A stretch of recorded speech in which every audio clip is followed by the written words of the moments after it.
오늘 본문에는 여러분 아주 잘 아시는 성전 청결 사건이 기록되어 있습니다. 그런데 좀 특별한 것이 있죠. 왜냐하면 사복음서 가운데 유일하게 요한복음에서만 나오는 그런 기사가 있기 때문입니다. 그것이 바로 이 성전을 헐라 내가 사흘 동안에 일으키리라. 이 말씀은 요한복음에만 나오고 있어요. 우리가 요한복음 함께 나누면서 말씀드렸죠. 요한복음은 영적인 부분들을 설명하기 위한 그런 주에서다라고 제가 말씀을 드린 바 있습니다. 그래서 우리는 이 성전 청결 사건을 통해서 과연 우리에게 어떤 영적 의미를 주시는가, 무엇을 헐고 무엇을 세워야 하는지에 대한 주님의 말씀을 대면하게 될 것입니다. 과거의 예루살렘 성전은 크게 셋으로 나누어집니다. 그래서 역사적으로 최초의 성전이 세워지는데 그게 솔로몬 성전이라고 불렸죠. 솔로몬 시대에 세워졌어요. 그리고 바벨론 포로들이 돌아와서 다시 스룹바벨 성전이라는 성전을 세우게 됩니다. 그리고 그 두 성전이 다 허물어졌죠. 예수님 시대에 있었던 세 번째 성전인 헤롯 성전, 이렇게 셋으로 구분되어 있습니다. 이 성지순례를 갔다 오신 분들은 기도의 벽이라고 성전에 남은 작은 담 한 모퉁이가 남아 있는 걸 아실 거예요. 다 허물어지고 거기 지금 이슬람 사원이 세워지고 영적으로 거기 봉인이 딱 되어버렸죠. 지금 그런 상황에 그 무너진 성벽담에서 유대교 랍비들 혹은 성지순례 온 사람들이 눈물로 그 성전의 회복을 위해 기도하는 것을 알고 계실 겁니다. 그런데 여러분, 그 파괴된 성전들을 세울 때 그들이 얼마나 힘들게, 얼마나 눈물로 어렵게 세웠는지 우리는 기억해야만 합니다. 쉬운 일 아니거든요. 솔로몬 성전이 파괴되고 난 다음에 고레스 칙령으로 다시 포로 귀환에 돌아온 이들이 성전을 지어야 되는데 뭐 아무것도 없거든요. 황무지에서 이제 포로로 돌아왔는데 뭐가 있겠어요. 그래서 과거 솔로몬 성전에 백향목이라든지 청동이라든지 그 엄청난 귀한 물건들을 구할 수가 없어서 그냥 대충대충 가난한 상황에서 나무 좀 주워다가 이렇게 지었습니다. 그래서 과거 솔로몬 성전의 그 영광을 기억했던 어르신들은 속상해서 울었다라고 성경은 기록하고 있죠. 그리고 오늘 본문에 나온 이 헤롯 성전입니다. 당시에 분봉왕이었던 헤롯은 에돔 사람으로 알려져 있어요. 그러니까 유대인이 아니고 이방인이었습니다. 이방인이 로마 정권의 하수인으로 분봉왕이 되니까 이스라엘 사람들이 기분이 좋아요, 안 좋아요? 안 좋죠. 그래서 여기저기 데모도 일어나고 하니까 그 마음을 달래주기 위해서 무려 46년에 걸쳐서 성전을 아름답게 가꾸었던 겁니다. 참 좋죠. 네. 우리 교회도 이 성전이 참 아름답죠. 할렐루야. 네, 참 아름답습니다. 지금 우리가 이렇게 빌려 쓰고는 있지만 참 귀하고 귀한 것 같아요. 없다면 우리가 천막치고라도 예배 드릴 거죠? 혹시 교회 건물이 없다고 여러분 교회 건물 예쁜 데로 옮겨가실 분들 계세요? 교회는 건물이 아닙니다. 교회는 바로 우리고 나 자신이 교회이기 때문입니다. 그런데 그토록 아름답게 46년 동안 지었던 그 성전을 왜 예수님께서는 헐라라고 말씀하셨을까? 그것은 이후에 나오는 설명처럼 구속사적으로 예수님의 부활 사건에 대한 예고입니다. 그런데 거기 동시에 영적으로 당시 종교 생활에 대한 영적 지침이 들어있는 겁니다. 우리가 건물이 낡아지면 이 건물 안 되겠다, 살기 위험하고 새로 건물을 지어야지, 그것을 재건축이라고 하잖아요. 재건축을 하기 위해서 먼저 해야 할 일이 있어요. 무엇일까요? 낡은 건물을 무너뜨리는 일입니다. 그것을 헐어내야만 하는 거예요. 그런데 마찬가지라는 거예요.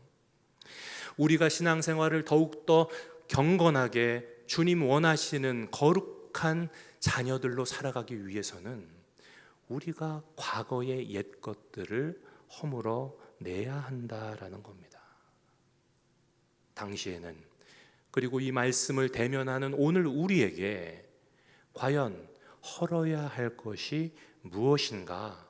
영적으로 헐어져야 할 것이 헐어져야만 거기에 새로운 성전이 세워지게 되는 것인데, 그러면 내 안에 영적으로 허물어야 할 것은 무엇일까? 우리는 참 예배를 사모하는 성전이 되기 위해 이 말씀에 집중해야 될 줄로 믿습니다. 첫 번째로 영적으로 우리 안에 헐어야 할 것은 형식입니다. 같이 한번 해볼까요? 형식. 정확하게는 형식적인 신앙을 헐어야 됩니다. 본문 17절 말씀에 그렇게 나오죠. 주의 전을 사모하는 열심이 나를 삼키리라. 이 말씀이 예수님을 통해 이루어졌다라고 요한복음은 기록하고 있어요. 이 말씀은요, 다윗의 시편이죠. 69편에 대한 인용입니다. 다윗의 삶을 보면 목동이었고 왕이었다라고 생각하실 분들이 계신데, 아니요, 그의 마음은 하나님 앞에 예배하는 데 있었어요. 그래서 그는 평생에 예배를 사모했던 그것을 노래 가사로 적었죠. 그게 바로 시편입니다.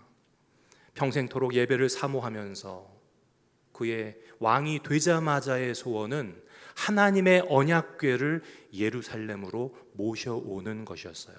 예배를 예루살렘에서 드릴 수 있기를 간절히 소원을 했고요. 또 그는 성전 건축을 위해서 모든 자재들 준비를 했던 겁니다. 솔로몬의 성전이라고 불려지지만 사실은 그 모든 자재를 준비한 것은 아버지 다윗이었어요. 그리고 그의 마지막 유언도 보면 무슨 유언을 남겨요? 성전 건축을 하라라는 유언을 남겼던 겁니다. 여러분, 그가 예배를 얼마나 사모했는지 그 마음이 느껴지세요? 하지만 예수님께서 보신 유대인들은 주의 전을 사모함이 없던 형식적인 신앙, 오직 형식적으로 눈에 보기에만 아름다운 예배가 드려지고 있었다라는 겁니다. 여러분, 주의 전을 사모함이 없는 것은요, 그것은 예배가 아닙니다. 주님을 사모하는 마음으로 드리지 않으면요, 그거 예배 아니고요, 기도 아니고요, 찬송 아닌 것이에요. 주를 사모하는 마음으로 드릴 때에야 하나님께서 그것을 기뻐 받으세요. 왜냐하면 하나님은 그의 마음을 보고 계시기 때문입니다. 하나님은 영이세요. 그래서 그의 마음을 들여다보시는 거예요. 여러분, 오늘날도 우리들이 예배드리면서 우리의 마음이 딴 데가 있다면 그의 예배는 아무리 예배 자리에 와서 앉아 있어도 예배일 수가 없다는 거예요. 이사야 선지자는 그렇게 지적합니다. 너희가 내 앞에 보이러 오니 그것을 누가 너희에게 요구하였느냐? 내 마당만 밟을 뿐이니라 라는 하나님의 준엄한 메시지를 이스라엘 백성들을 향해 선포했어요. 성전 마당만 밟고 돌아가는 껍데기 신앙, 그 형식을 우리 안에 허물어 버려야 될 줄로 믿습니다. 여러분, 예수님 공생애가 이제 시작이 되잖아요. 요한복음에는 예수님의 예루살렘 입성을 3번을 기록합니다. 예루살렘 입성, 6월절의 예루살렘 입성은요, 성년이 되어서 30세부터 들어가거든요. 그래서 예수님의 연세가 33세셨다라고 성경 신학자들은 추측을 하고 있는 거. 예수님 나이 몇 살입니다라고 적혀 있지는 않지만 예수님의 3번 입성 사건이 요한복음에 기록되어 있기 때문입니다. 그런데 예수님이 가장 싫어하신 게 있어요. 그게 바로 형식주의예요. 예배를 드려요. 그들이 모여서 함께 예배를 드리고 거기에 제물을, 그 비싼 제물들을 태워서 올려드려요. 그런데 그 안에 하나님을 사랑하는 마음이 없어요. 그것을 예수님은 형식이라 보셨고 껍데기 신앙이라 보셨고 외식이라 보신 겁니다. 그래서 예수님께서는 그들을 향해서 독사의 자식들아 라고 신랄하게 비난하셨죠. 신약 성경에도 똑같은 표현이 나옵니다. 로마서에 보면, 로마서의 3장에 보면 사도 바울이 같은 지적을 하고 있어요. 예배 가운데 하나님 사랑하는 마음이 없이 그냥 껍데기라는 겁니다. 습관적으로 왔다는 거예요. 습관적이기 때문에 그게 형식주의인 겁니다. 그래서 사도 바울은 그것들을 지적하면서 너희가 하나님을 찾지 않고 하나님을 두려워함이 없도다라고 지적을 합니다. 여러분, 예배라는 것이 뭐예요? 하나님 앞에 예를 갖추어 절하는 행위고요. 경배라는 것이 무엇입니까? 여러분, 우리 애기들 경기한다 그러잖아요. 놀랄 경기예요. 두려워 떨며 절하는 게 경배잖아요. 그런데 그런 마음이 없으면 그들은 독사의 자식들이라 예수님 앞에 사도 바울이 또 성경의 많은 부분에서 지적받을 수밖에 없는 형식주의라는 겁니다. 감히 예배 때도 하나님을 두려워하지 않고 정면으로 독사처럼 머리 들어 하나님께 대적하는 태도를 독사에 비유한 겁니다. 세례요한도 마태복음 3장 7절에 말씀하시기를 독사의 자식들아 누가 너희를 가리켜 임박한 진노를 피하라 하더냐 너희는 속으로 아브라함이 우리 조상이라 생각지 말라 하나님은 능히 돌로도 아브라함의 자손이 되게 하시리라 이미 도끼가 나무 뿌리에 놓였으니 열매 맺지 않는 나무마다 찍혀 불에 던지오리라. 요한계시록에도 보면 뱀의 후손 독사의 이야기가 나옵니다. 독사의 자식들이 여자의 후손을 괴롭힐 것이며 그 예언이 말씀하는 게 뭐예요? 오늘날도 하나님 나라의 확장 또 거룩한 예배를 복음을 막는 세력들이 있는데 그 세력들은 예배 밖의 이방인들이 아니라 형식적으로 습관적으로 예배 드리는 자들이라는 겁니다. 여러분 이건 초신자들 가리키는 말이에요? 아니잖아요.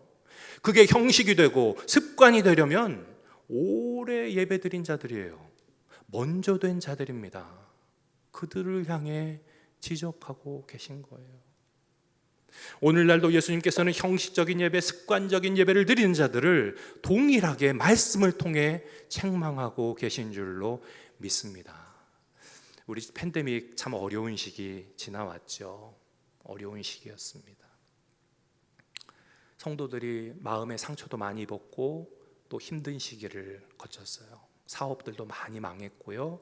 작은 교회들 많이 문 닫았습니다. 그러나 우리 교회 주님께서 지켜주신 줄 믿습니다. 그런데요, 여러분 팬데믹은 끝났는데 그 영향이 아직도 남아 있어요. 그거 알고 계세요?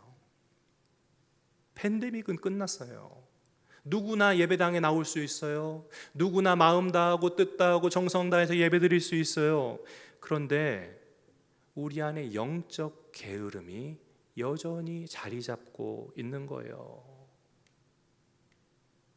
죄송합니다만 팬데믹 때 사람들이 보지 않는다고 처음에는 경건히 일어나서 앉아서 예배 순서 다 따라하다가 시간이 지나가니까 앉아서 새우깡 먹으면서 앉으면 눕고 싶고 누워서 예배드리다가 누우면 자고 싶고 예배 안 드리고 늦잠 자고.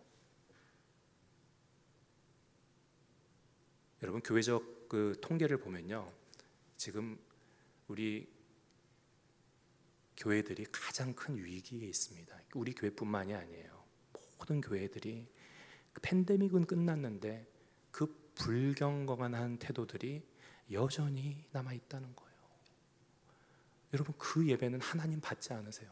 여러분 교회에 드려지는 예배를 하나님이 받지 않으시면 교회들이 어떻게 되겠어요? 교회들이 다 망하게 되는 거예요. 여러분 다른 것이 없어서 교회가 망하는 게 아닙니다. 경건을 잃어버리면 교회가 망합니다. 경건을 잃어버리면. 왜 하나님의 성전이 3번이나 무너졌어요? 무엇을 이야기해요? 경건이 사라지면 결국 망한다라는 거예요.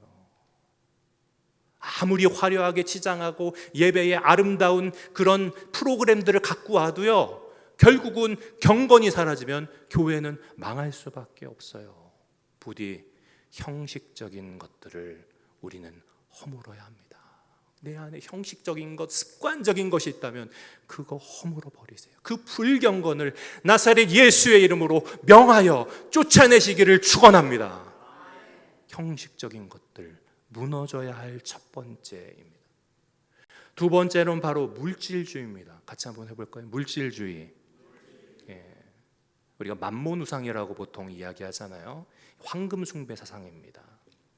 본문을 보면 예수님 당시에 얼마나 예루살렘 성전 안에서조차 물질주의가 가득했는지를 알 수 있어요. 매년 6월절이 되면 이스라엘 사람들이 예배드리러 예루살렘 성전에 모여듭니다. 그런데 이들이 예루살렘에 들어오면 해야 할 일이 있어요. 첫 번째가 뭐예요? 성전에서 사용하는 돈으로 환전하는 일입니다. 여러분도 여행 가시면 환전소 가서 그 나라 돈으로 먼저 바꾸시죠. 성전 안에서 쓰이는 성전 화폐가 있었어요. 그래서 그것으로 바꾸게 됩니다. 거기서 쓰면 되는데, 그런데 이 사람들이 꾀가 났어요. 재물도 그렇게 드리면 어떨까라는 꾀가. 어떤 좋은 사람들은 뭐 그게 아이디어라고 생각했을지도 모르겠어요. 옛날에 제사를 어떻게 드렸냐면, 자기 집에서 키우는 유목민이잖아요. 양이나 소나 짐승의 하나를 흠없는 것을 살펴요. 그리고 그것을 6월절에 예루살렘까지 데리고 갑니다. 그것이 혹시 흠이 생길까 두려워하면서 소중하게 그 짐승들을 가지고 가서 하나님 앞에 예물로 올려드린 거예요. 그런데 이게 쉬워요, 어려워요? 어렵죠.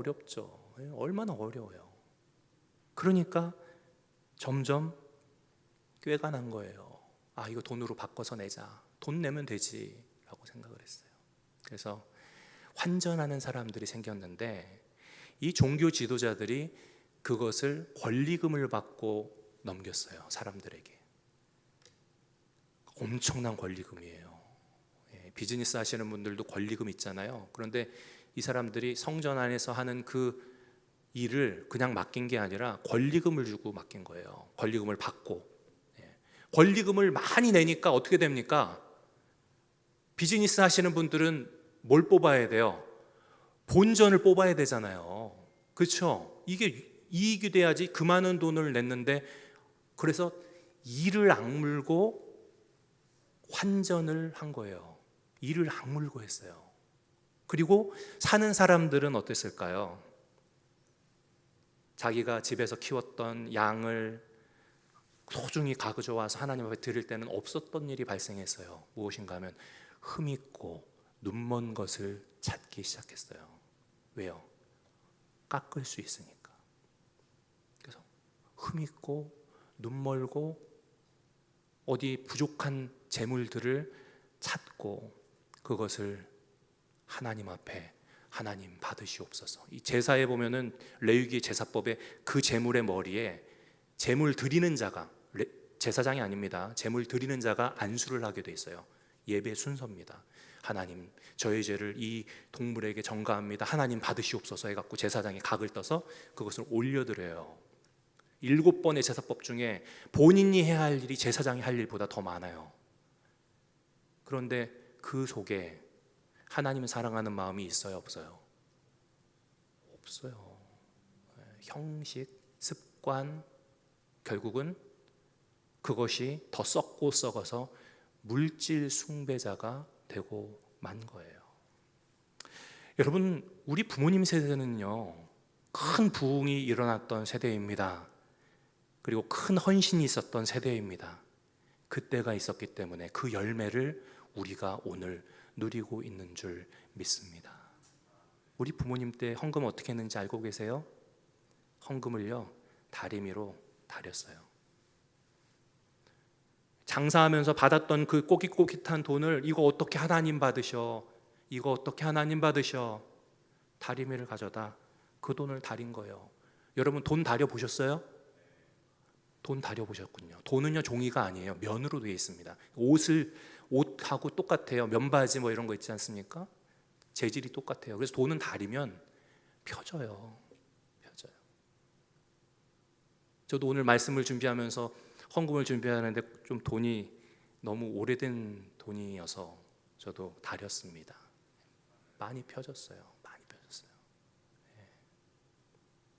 그런데 병들고 흠 있고 이런 것들을 하나님 앞에 드리니까 어떻게 하나님이 기뻐 받으시겠어요? 말라기 선지는 그렇게 선언합니다. 만군의 여호와가 이르노라. 너희가 눈먼 제물을 바치고 병든 것을 드리는 것이 어찌 악하지 아니하냐. 악하답니다. 그런 예배는 악한 예배래요. 눈멀고 병든 것으로 예배 때 슬쩍 정직한 마음이 아니라 거짓된 마음을 드리는 겁니다. 그는 하나님 앞에 예물을 올려드리는 게 아니고 만몬 우상에게 예배를 올려드리는 자예요. 여기 예수님은 의로운 분노를 바라셨어요. 우리가 복음서 어디를 봐도 예수님이 이렇게 화나신 것을 볼 수가 없어요. 예수님이 얼만큼 화가 나셨냐 하면 채찍을 들어서 저들을 내어 쫓으시며 그 상을 엎으셨다 했습니다. 어디서요? 성전에서. 여러분, 신앙은요 물질을 초월해야 합니다. 여러분, 우리에게 물질을 주신 것은 하나님의 전적인 은혜인 줄로 믿습니다. 그 물질로 우리는 우리 아이들의 먹을 것도 준비할 수 있고 또 다른 일들도 할 수 있고 여러 가지로 살아갈 수 있잖아요. 너무 감사하죠. 그래서 하나님 앞에 그 예물을 드릴 때 거기에 지배를 받는 게 아니라 그것을 다스리면서 아까운 마음이 있고 혹시 경건치 못한 마음들이 있을 때는 그것을 다스리면서 그렇게 주님 앞에 드려야 하는 겁니다. 여러분 집에 다림이 다 있으세요? 다려보세요. 다리면서 생각해 보세요. 예배를 준비해 보세요. 하나님, 주님 앞에 올려드립니다. 이 물질의 주인은 제가 아닙니다. 제가 하나님 앞에 드리는 것이 아니라 하나님은 하나님의 것을 받으시는 겁니다. 함께 드려지는 나의 마음을 받아 주시옵소서. 저는 무서운 생각이 들더라고요. 우리가 신앙생활하면서 계산적으로 계산기 두드리면서 하나님 앞에 물질을 드릴 때 하나님이 만약 우리를 향해서 그렇게 계산적으로 대하신다면 어떡하지 하는 그런 마음이 들더라고요. 우리 모두 다 결국은 하나님의 심판대 앞에 설 사람들이고 예수 그리스도의 보혈로 그 심판을 넘어가게 될 줄로 믿습니다. 그런데 우리가 그런 마음은 준비해야 되는 거잖아요. 그래서 구원은 이루어진 것이지만 성경의 여러 구절에서 너의 구원을 이루어 가라라고 말씀하고 계신 겁니다. 부디 우리 안에 물질주의가 있다면 그것을 헐어버려야 합니다. 마지막으로 분파주의입니다. 같이 한번 해볼까요? 분파주의. 분파주의가 뭐예요? 분파주의가 뭐죠? 지들끼리. 같이 한번 해보겠습니다. 지들끼리. 예. 유대인들이라고 불려지는 그 민족이요, 하나의 민족인데 그 안에 각자의 신앙 컬러에 따라서 서로 나뉘어져 있어요. 바리새파가 있고요, 사두개파가 있고요, 에세네파가 있고요. 서로 당파 싸움을 했다는 겁니다. 그러나 우린 하늘아버지를 모신 한 형제요 자매인 줄로 믿습니다. 예, 그 마음이 있어야 돼요. 그래서 분파주의를 헐어버려야 돼요. 오늘날도 교회 안에 있는 배타성, 그 담을 우리는 헐어버려야 합니다. 그리고 예수 그리스도 안에서, 성령 안에서 우리는 하나 된 영적 공동체가 되어야 하는 겁니다. 우리가 이 배타성이 언제나 내 안에 생길 수 있다라는 이 사실을 깨닫지 않으면요, 늘 깨어있지 않으면요, 우리도 쉽게 배타성에 젖어 들어갑니다. 교회에서도 자꾸만 나랑 가깝고 친한 사람들하고만 함께 하려는 마음들이 자꾸 쉽게 일어납니다. 그래서 잘 모르거나 친하지 않으면 내가 굳이 친해지려고 손 내밀어야 돼? 제가 팬데믹 얘기했지만 그 이후에 영적 게으름 때문에 성도들이 더 그렇게 됐어요. 그래서 대형 교회들이 왜 크게 성장하는 줄 아세요? 거기 여러 가지 요인이 있지만 그 중에 하나가 그냥 귀찮아서 서로 인사 안 해도 되니까. 수천 명 모였는데 뭐 날 누가 알아요? 그냥 가서 교회에서 주는 밥 먹고 예배 드리고 그냥 집에 오면 되니까 편리주의 때문에 대형 교회를 선호한다라는 거예요. 교회를 쇼핑한다고 하잖아요. 가봐서 날 좀 귀찮게 안 하고 날 좀 편하게 해주는 그런 예배에 내가 가겠어라고 한다는 겁니다. 그러나 여러분, 교회는 그런 곳 아닙니다. 교회는요, 주님의 피값으로 사신, 할렐루야, 영적 공동체예요. 우리 한 가족입니다. 가족이에요. 여러분의 자녀가 여러분 마음 좀 속상하게 한다고 너는 내 자식 아니다, 호적에서 파버려. 드라마에서 많이 보셨지만 그런 부모가 있어요? 아니죠. 자녀를 생각할 때마다 눈물 나고 자녀가 아프면 아픈 손가락 더 돌보듯이 그 자녀를 위해 기도하는 것이잖아요. 교회가 그래야 되는 거예요. 왜요? 우리는 교회, 바로 하나님의 영적인 한 가족이기 때문입니다. 어떤 일본 교수님이 한국에 오셔가지고 한국 대학에서 일본어, 일본 문화를 가르치시는 분이 계셨습니다. 근데 한국 사람들이 잘하는 게 있대요. 그게 뭐냐면, 오늘 내가 한턱 쏠게. 그래서 한턱을 쏜다는 게 도대체 뭐지? 이 일본 교수님이 굉장히 처음엔 몰랐답니다. 그런데 나중에 알게 됐대요. 그게 자기가 주인공 되려는 거구나. 자기가 주인공 되려는 거구나라는 걸 알았답니다. 어떤 교수님이 내가 오늘은 한턱 쏠 테니까 다 갑시다 해가지고 교수님들이 다 같이 비싼 식당에 갔는데 그렇게 얘기하더래요. 자, 오늘 제가 사는 이 밥은 우리 아들이 좋은 대학 합격해서 제가 쏘는 겁니다. 한턱 쏘는 겁니다. 마음껏 드십시오. 가지고 전부 다 신이 나서 박수치고 아유 너무 잘 됐네요, 축하합니다. 밥값을 해야 되잖아요. 그러니까 막 잘했다고 당신이 오늘 이 자리의 주인공입니다 막 했답니다. 그런데 어떤 주책스러운 박사님이 우리 아들도 대학 가는데 우리 아들은 어느 대학 갔어? 그러더래요. 근데 들어보니까 한턱 쏘는 분보다 더 좋은 유명한 대학을 갔더라는 겁니다. 분위기가 싸해졌다는 거예요. 그 일 후에 일본 교수님이 책을 썼는데 거기에 그런 문구를 적었어요. 한국 사람들의 문화 특성에는 자기가 주인공이 되고 싶어 하더라라고 썼습니다. 근데 여러분, 일본 사람은 아닙니까? 미국 사람은 아닐까요? 누구나 다 자기가 주인공 되고 싶어 해요. 여러분, 주인공이 무슨 말이에요? 뒤에 공짜는 높임을 하는 이야기니까 그거 빼면 뭐예요? 자기가 주인 되고 싶어 해요. 모두가 다 그래요. 사람의 본성 속에 주인이 되려는 마음이 있는 거예요. 여러분, 에덴에서 선악과를 왜 범했죠? 뱀이 뭐라고 유혹했습니까? 너 이 선악과 먹으면 하나님처럼 된다. 여러분, 그게 거짓말이었을까요? 선악과를 따먹고 에덴의 동편으로 저들이 쫓겨나서 그들은 하나님처럼, 자기가 하나님처럼 살았어요. 거짓말 아니었어요. 그거는 예고였어요. 여러분, 하나님 흉내를 내면서 하나님 자리에 내가 앉아서 하나님처럼 살아가는 것, 그것이 죄의 본질이에요. 누가 죄가 없다 그래요? 전도에 보면 난 죄 없는데요. 누가 죄가 없대요? 모든 사람들이 다 자기 중심적이고 자기가 주인이 되려고 하는데 그게 죄라는 겁니다.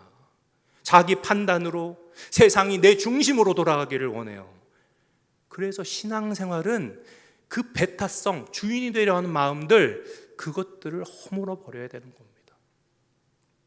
신앙생활이 무엇입니까? 라고 누군가 물으신다면 저는 그렇게 말씀드리고 싶어요. 당신이 주인이 되려 하든지 아니면 주님을 모시든지, 신앙생활은 주님을 모시는 것이 신앙생활입니다 라고 얘기해줘요. 여러분, 가정에서도 그렇고, 가정에서 왜 싸워요? 왜 분란이 일어나죠? 서로 주인 되겠다고 싸우는 거잖아요. 교회도 그렇고, 교회에서 왜 싸워요? 서로 주인 되겠다고 싸우는 거 아니에요. 내 목소리를 들으라고 소리치는 거 아니에요. 그게 잘못됐다는 겁니다. 그게 허물어져야 되는 거예요. 여러분, 오늘날 교회에서도 많은 경우 나와 친하고 익숙한 사람들하고만 어울리려고 합니다. 왜냐하면 그들이 나를 인정해주고 내가 주인이 되는 느낌을 주기 때문이에요. 그게 관계적 죄성이에요. 그래서 교회에는 새로운 사람들이 찾아오면 먼저 손 내밀려고 하잖아요. 요즘 현대교회의 모습입니다. 그리고 누군가가 새로운 사람이 무언가 신앙생활을 잘하려고 하면 시기하고 질투해요. 그게 바로 관계적 죄성의 열매로 나타나는 겁니다. 근데 재미난 사실은 초대교회는 어땠을까요? 초대교회도 그랬어요. 초대교회도 그랬어요. 여러분, 사도 바울의 그 초대교회에 보낸 서신서들을 많이 읽어보셨죠? 거기 빠짐없이 자주 나오는 이야기가 있어요. 사도 바울은 서신 보낼 때 곳곳에서 교인들을 향해서 그런 권면을 합니다. 너희가 해야 될 게 있어. 예배드리러 교회 나가서 해야 할 것이 있어. 서로 거룩한 입맞춤으로 문안하라 라고 이야기해요. 거룩한 입맞춤으로 문안하래요. 당신은 볼뽀뽀를 했나 봐요. 오늘 예배 마치고 볼뽀뽀 하겠다고 하시면 안 돼요. 그건 문화였기 때문에. 오늘날 우리는 악수하는 문화잖아요. 미국이니까 악수하잖아요. 여기 중요한 것은요, 네가 해야 돼라는 거예요. 너 문안해라 라는 겁니다. 여러분 자신이 먼저 손을 내밀라는 거예요. 악수하자는 거예요. 당신과 나는 주님의 보혈로 씻김 받은 하늘아버지를 모신 형제입니다, 자매입니다 라고 서로 먼저 손을 내밀라는 거예요. 신앙생활을 더하고 먼저 된 자가 있다면 그 사람이 먼저 손을 내밀어야 되는 거예요. 초대교회도 얼마나 인사를 안 했으면 야, 교회 가서 좀 제발 인사 좀 해라, 안부 좀 물어라 라고 사도 바울이 계속적으로 말씀하고 있잖아요. 여기에 모두에게라는 말도 굉장히 중요해요. 차별이 없어야 된다는 겁니다. 차별이 없어야 된다. 사람들이 볼 때는 여러 가지를 갖고 차별을 하잖아요. 그런데 교회에서는 그 관계의 담이 다 허물어져야 되는 겁니다. 주님께서는 보혈로 우리의 막힌 담을 허무신 줄로 믿습니다. 그 마음으로 관계의 담들을 허무십시오. 내가 아니라 교회에서 하나님이 주인 되시게 하십시오. 주님 앞에 우린 모두 다 똑같아요. 뭐 조금 더 나아 보이고 좀 더 뛰어나 보이고 좀 더 성숙해 보일 수 있지만 주님께서 보실 때는 거기가 거기입니다. 다 그만하고 아직도 멀었습니다. 사랑은 오래 참고, 주님께서는 우리를 오래오래 참으면서 보고 계신 거예요. 그래, 언젠가 성숙하겠지 아파하시면서 우리를 바라보고 계신 겁니다. 차별 없이 인사하십시오. 차별 없이 교제하십시오. 혹시 마음의 관계에 좀 힘든 담이, 저분하고 내가 좀 담이 있나 보다, 그러면 오히려 그것을 허무십시오. 가서 인사하는 거예요. 어렵지 않죠. 어렵지 않습니다. 먼저 손 내밀고, 새 가족이 오면 환영하고, 기쁨의 천국 잔치처럼 그 돌아온 한 사람을 위해 기뻐하고 기뻐할 때 하나님께서는 그 예배를 받으시며 할렐루야, 그 교회에 부흥을 주시는 줄로 믿습니다. 아멘. 우리 미주영광교회 어렵고 힘든 상황 중에 제가 부임을 했습니다. 많은 분들이 목사님이 어떤 개혁을 하실까라는 그런 생각을 많이들 기대도 하시고 하셨던 것 같아요. 저도 보니까 바꿔야 될 게 너무너무 많아요. 너무너무 많아요. 그런데 제가 주중에 좀 깨달았어요. 저희 교회도 그렇고 우리 성도님들도 그렇고 한 예전에 교인들 많이 모였을 때 사진을 다 인쇄해서 거기다 걸어 놓으셨더라고요. 대개 신방가도 걸려 있는 집도 있으시고 하신데, 저희 아들이 그 사진을 보면서 맘, 저 사람들 다 어디 갔어? 이렇게 묻더라고요. 저 사람들 다 어디 갔어? 여러분, 새로운 출발을 위해서는요, 먼저 허물어야 합니다.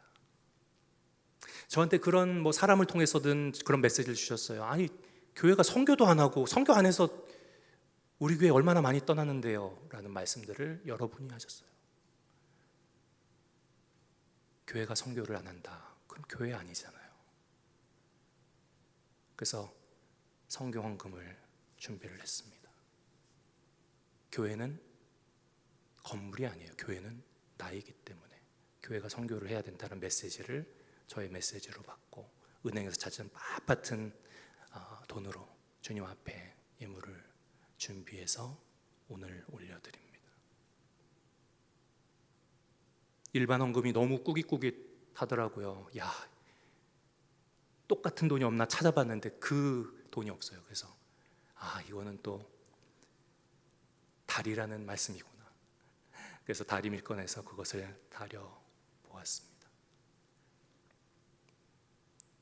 다림질부터 해야 되겠다라는 생각을 했어요.